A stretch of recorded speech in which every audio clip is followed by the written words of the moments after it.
Olá pessoal, hoje falar um pouquinho com vocês sobre Fico Besta Quando Me Entendem, de entrevistas com a Hilda Hilst e Durante Aquele Estranho Chá da Lígia Fagundes Telles. Aqui, Fico Besta Quando Me Entendem é um livro de entrevistas da Hilda Hilst do ano de 52 a 2003, que foi a sua última entrevista.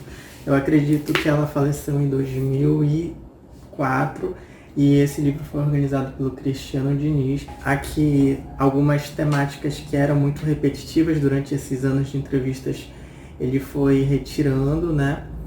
E, enfim, e fez esse trabalho bem bonito aqui. Aqui a gente tem todo um apanhado dessa mulher, né? Porque, para mim, a literatura dela é muito difícil. Então, é muito interessante conhecer ela mais enquanto ser humano e, a partir disso, talvez compreender um pouco melhor o que ela escreve. Aí, aqui nesse livro, tiveram 3 entrevistas que eu gostei muito. Uma é com José Castelo, que é um jornalista muito famoso, muito bem conceituado. A outra foi com o Caio Fernando Abreu, né? Eles eram muito amigos. E uma entrevista chamada Tu Não Te Moves de Ti, uma narrativa tripla, com o Léo Gilson Ribeiro. Aqui é uma entrevista que dá conta da mais recente edição, publicação dela, que é o livro Tu Não Te Moves de Ti.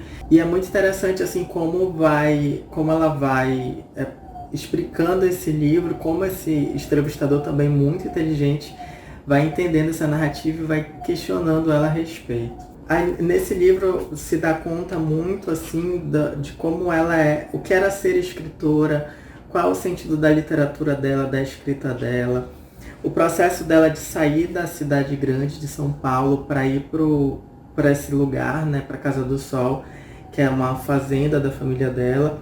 E ela, assim, abre mão dessa vida da cidade para se entregar à literatura, para se entregar para escrever. Esse sofrido caminho da criação, né? Para mim é sofrimento. Um sofrimento de que não posso fingir, mas me amedronta. Penso que escrever serve para mais para perdurar, para existir fora de nós mesmos. Então me lembro de um poema de Edna Vincimilai, onde ela diz: leiam-me e não me deixem morrer.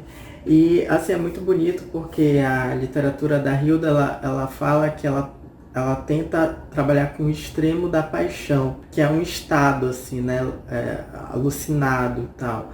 E ao mesmo tempo é uma literatura que tem isso da morte também, do que é o corpo, desse corpo que apodrece.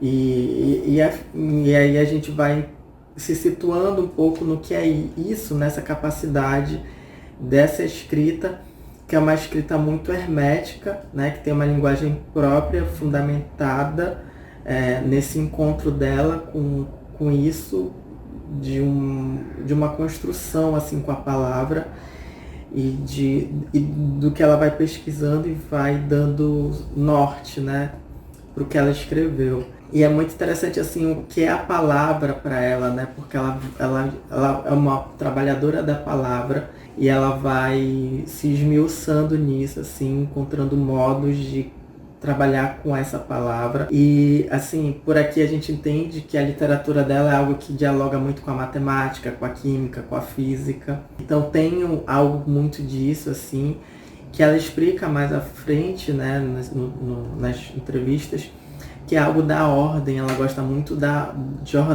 ordem. Eu acho que a matemática ela entra nisso. E ela diz assim, né, que escrever tem muita coisa de neutrino.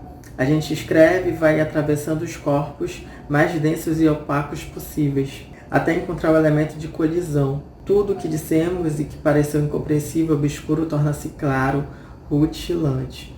E é muito assim desse encontro, do que ela quer comunicar para os outros, né, para os leitores que a leem, dessa capacidade de um tipo de comunicação que ela vai tentando aqui com a sua escrita.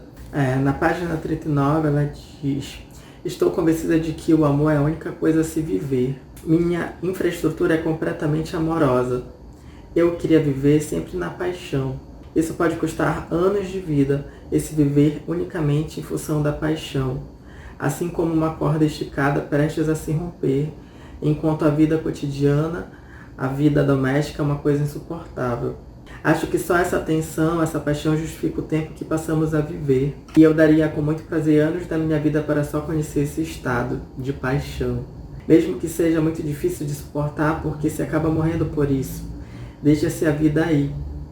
E isso quase aconteceu comigo. E assim, ser uma pessoa, né, que foi para a França, conheceu a Europa, é de uma família mais ou menos nobre, né, no Rio, São Paulo, e abrir mão disso para escrever, para se afastar desse mundo da cidade, para escrever e se entregar a esse estado, né, de conhecimento, de busca, não é simples. E é interessante assim como ela se permite que as coisas a atinjam, né?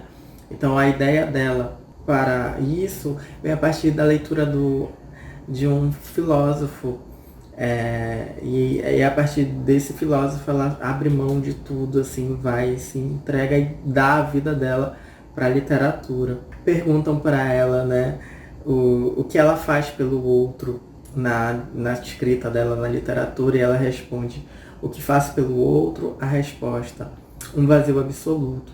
Não acho que sou um veículo acessível. E o que é ter um vazio absoluto de alguém, assim, né, na escrita? E aqui nesse livro ela até discute do quanto a literatura é essencial ou não na vida das pessoas, né? As pessoas têm necessidades de comer, têm fome. Então o Brasil ele tem necessidades assim emergenciais, imediatas, e a literatura dela acaba não sendo isso. Mas eu acho muito bonito assim como ela se propõe a escrever uma tentativa de atingir esse outro de uma maneira que desconcerta e desconstrói. Também é bem bonito assim a questão do pai dela. Ela teve uma relação muito estranha com esse pai, que era esquizofrênico, e ele era escritor, ele era poeta. Então ela diz que o ato dela de escrever é um modo de ter esse pai dentro dela também. É uma busca por esse pai de alguma maneira. E ela não teve filhos, né? O que ela teve foi a literatura, foi o trabalho dela. Então ela tinha medo de ter filhos por causa que esse filho nascesse louco. Era o medo de que essa criança nascesse que nem o pai dela, por causa dessa questão genética e tudo mais. Eu acho bonito assim, porque ela era uma mulher muito culta, então ela traz referências do Einstein, do Jung, da psicanálise. É uma mulher que ela tá entregue à potência do intelecto que ela teve. Então, assim, a Casa do Sol era um espaço assim de muita lucidez, disso, do intelecto, do trabalho mental, assim, né, de pensamento mesmo. Isso me deixa bem impressionado, assim, esse espaço bonito para escrita, para pensar, para ler, para filosofar. E aí uma definição que um entrevistador colocou aqui é: tua ficção imaginária e transreal, matemática. E ela se define, né, assim. Então eu imagino que existam também gradações de emoções, e talvez eu seja uma pessoa com uma intensidade meio desesperada, uma lucidez também desesperada. E é engraçado assim que eu sinto o tempo todo isso nela, mesmo nunca lendo ela. Um tipo de desespero dessa lucidez, dessa coisa que ela tenta dar conta e tenta expressar de algum modo e nos atingir de algum modo. Então acho que no mais é isso. Deixo aqui a dica desse livro maravilhoso da Hilda, de entrevistas organizadas pelo Cristiano Diniz. É um modo de ir conhecendo essa mulher fantástica.